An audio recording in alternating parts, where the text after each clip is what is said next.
പൗരത്വ ഭേദഗതി നിയമത്തിനെതിരെ നടക്കുന്ന എല്ലാ പ്രതിഷേധങ്ങളും ജനാധിപത്യ മര്യാദയിലും സമാധാനപരവുമായാണ് മുന്നോട്ടു പോകുന്നത്. എന്നാൽ പ്രതിഷേധക്കാർക്കിടയിൽ കടന്നുകയറി മനഃപൂർവ്വം അക്രമങ്ങൾ സൃഷ്ടിക്കുകയാണ് സംഘപരിവാർ ബി.ജെ.പി. പ്രവർത്തകർ. ബി.ജെ.പി. ഭരിക്കുന്ന സംസ്ഥാനങ്ങളിലാണെങ്കിൽ അക്രമകാരികൾക്ക് പോലീസിന്റെ അകമഴിഞ്ഞ സഹായ സഹകരണങ്ങളും ലഭിക്കുന്നുണ്ട്. യോഗി ആദിത്യനാഥിന്റെ സംസ്ഥാനമായ ഗുജറാത്തിൽ പ്രതിഷേധക്കാരെ അക്രമികൾക്കൊപ്പം ചേർന്ന് ക്രൂരമായി മർദ്ദിച്ച പോലീസിന് ശക്തമായ തിരിച്ചടി ലഭിച്ചിരിക്കുകയാണ്. ഇപ്പോൾ പ്രതിഷേധക്കാരെ അകാരണമായി മർദ്ദിച്ച പോലീസുകാർക്കെതിരെ കർശനമായ നടപടി സ്വീകരിക്കാൻ ഉത്തരവിട്ടിരിക്കുകയാണ് അലഹാബാദ് ഹൈക്കോടതി.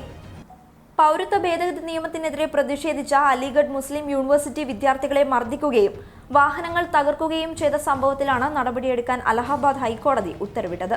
ഉത്തർപ്രദേശ് DGPക്കാണ് കോടതിയുടെ നിർദ്ദേശം. അക്രമത്തിൽ പങ്കാളികളായ പോലീസുകാരെ കണ്ടെത്തി കർശന നടപടി സ്വീകരിക്കാനാണ് കോടതി ഉത്തരവ്. കഴിഞ്ഞ ഡിസംബറിൽ പൗരത്വ ഭേദഗതി നിയമത്തിനെതിരെ നടന്ന പ്രതിഷേധവുമായി ബന്ധപ്പെട്ട് അരങ്ങേറിയ അക്രമ സംഭവങ്ങളുടെ പശ്ചാത്തലത്തിലാണ് കോടതി ഇടപെടലുണ്ടായത്. ദേശീയ മനുഷ്യാവകാശ കമ്മീഷന്റെ ശുപാർശകളിന്മേലാണ് ഹൈക്കോടതിയുടെ നിർദ്ദേശം.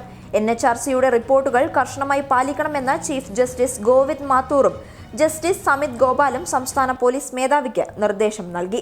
മുഹമ്മദ് അക്രം ഖാൻ സമർപ്പിച്ച പൊതുതാൽപര്യ ഹർജിയിൽ ഉന്നയിച്ച ആരോപണങ്ങൾ അന്വേഷിക്കാൻ കഴിഞ്ഞ മാസം ഹൈക്കോടതി NHRCയോട് ആവശ്യപ്പെട്ടിരുന്നു.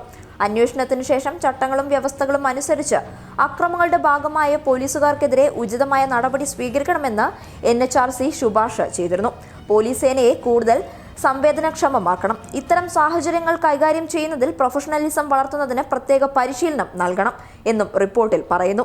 അക്രമ സംഭവങ്ങളിൽ ഗുരുതരമായി പരിക്കേറ്റ അലിഗഡ് മുസ്ലിം യൂണിവേഴ്സിറ്റിയിലെ 6 വിദ്യാർത്ഥികൾക്ക് ഉചിതമായ നഷ്ടപരിഹാരം നൽകണമെന്നും NHRC ശുപാർശയിൽ വ്യക്തമാക്കിയിരിക്കുന്നു.